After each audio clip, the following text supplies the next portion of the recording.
a lot of photographs, even some of the the no weapons, the no bullying, no weapon. Yeah. We took photographs in some high school in. It wasn't in Oregon, but it was near Washington, so it's still in the Pacific Northwest, near Seattle. And we took some of those. We just adapted some of those posters, and even for example, like this for the map. We did a lot of research, finding real maps of real buildings and trying to be quite precise with the scale, the layout, the locations, because we really wanted everything to feel genuine and to, sometimes you can go really wrong in a game if you just start to forget about the scale and the detail. So we really wanted to have things right, like having this kind of fire hose at this place. And since the game takes place in October, and we are in the US, there is already a lot of Halloween decorations and stuff like that. We wanted to have the game at the anchor in reality, but also of course, we have a lot of references. We are huge fan of some TV shows, of books, of movies, and I think that in Life is Strange, the setting was really good to have a lot of those Easter eggs that will speak to the players and put the game into a pop culture reality. So there is a lot of stuff that is scattered around the game. If you look at every license plate in the game, you'll see that the letters, they are meaning in episode 1 is titles of TV shows that somehow we liked or that were somehow inspiration in some part for the game. In episode 2, it's movies. In the dormitories, you have the room which Red Rum. Someone wrote Red Rum on the slate. It's the number of the room in Shining. Yes, and so it shows that we love us as developers the movie, but also that the characters in the game, of course, know about this movie because it exists in their real world and they are making jokes about it. We knew that we had to hire an American scriptwriter. We sent some tests to few writers that were recommended and we knew. And Christian Devine, we had a Skype with Christian. After maybe 2 minutes, we all knew that it was going to be him. I had this kind of vision of him in the office working with us. Since we've chosen him, he was at 100% and even 200% in the project.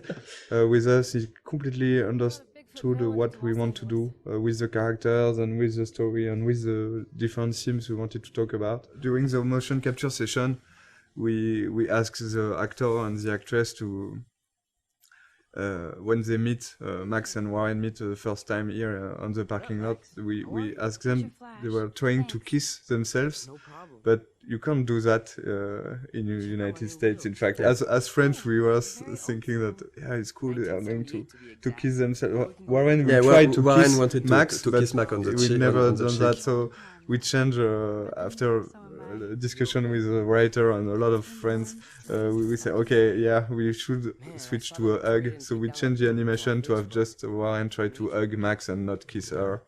And this is a kind of mistake we can do as French people. So we have to be very careful about that. And it was really good because in France you can.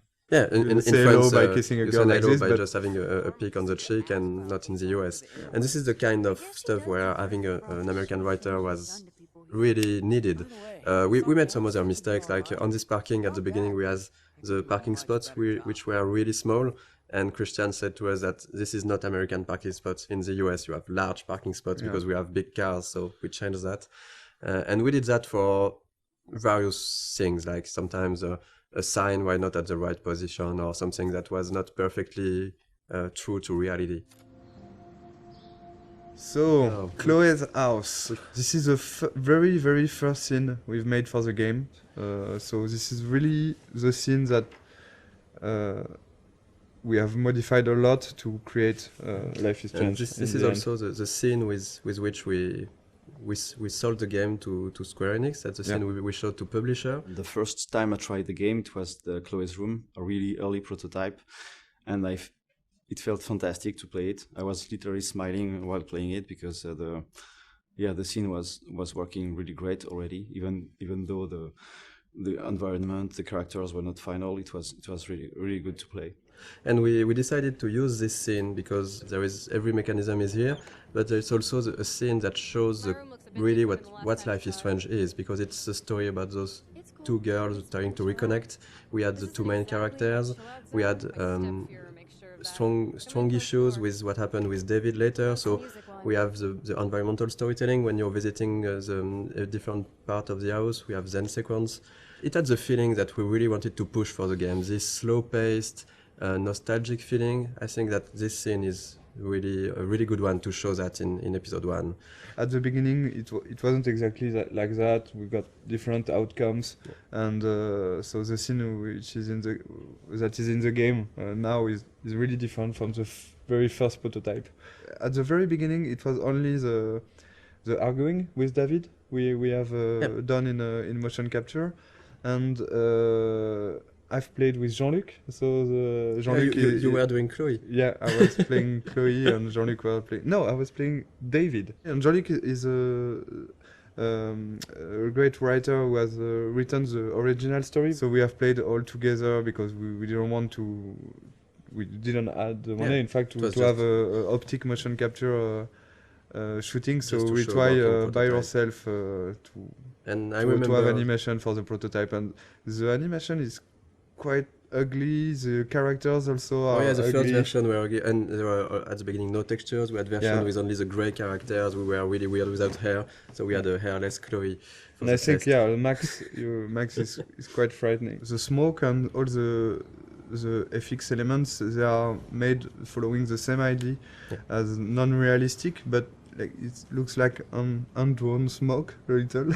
But it's really, really beautiful, and our FX artist has made a lot of FX like this. We can see also the wind outside.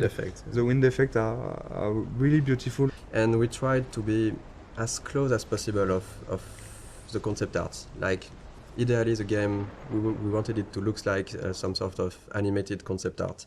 And I think it's really the 3D environment artist and the concept artist, they did a really great job on that, because if you look at the concept art for this room and the 3D final scene, it's quite pretty close. We have those low detailed textures, but this feeling of light but it's a lot of details that we tried everywhere. Even if the lighting, if you look just at the light on the drawer, even on the light, we have this small bending that gives the feeling that the light is hand painted. So we did a lot of work on everything, on lighting, visual effects, textures, to have this cohesive style.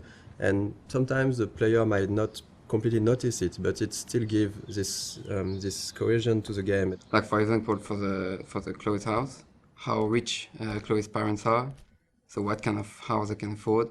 So this get painted. In concept art, we do like every room, or even the map, the floor map.